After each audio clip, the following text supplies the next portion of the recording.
Hello kabayan! Kamusta? Naalala nyo ba yung ginawa natin na school supply na tinatanong nyo pa ako kung ano yung ginawa natin last time? Yon, ipapakita ko na.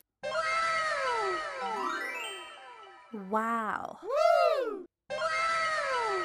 Sa hindi pa nakakilala sa akin, ako si Frank, isang ALT teacher dito sa Japan. At ngayon ipapakita ko sa inyo ang isang masaya at interactive na bulletin board na ginawa ko para sa klase ko sa English. Ito ang aming Wow! Feelings Fries bulletin board. Bawat fry ay kumakatawan sa iba't ibang damdamin. Happy, sad, maayos, maganda at iba pa. Kinukuha ng mga estudyante ang isang fry at inilalagay ito sa mga damdaming nararamdaman nila. Napakagandang paraan ito para mag-practice sila ng English at maipahayag ang kanilang emosyon. Bilang isang ALT, mahalaga ang paglikha ng mga nakakainganyo at pang-edukasyong aktibidad. Nakakatulong ito sa mga estudyante na matuto sa isang masaya at interactive na paraan. Kung interesado kang maging ALT teacher dito sa Japan, tandaan na maaari kang magkaroon ng malaking epekto sa buhay ng iyong mga estudyante. Malayo ang mararating ng pagiging malikhain at positibo. Keep pushing at inspirasyon sa mga kabataan. Padayon lang kabayan!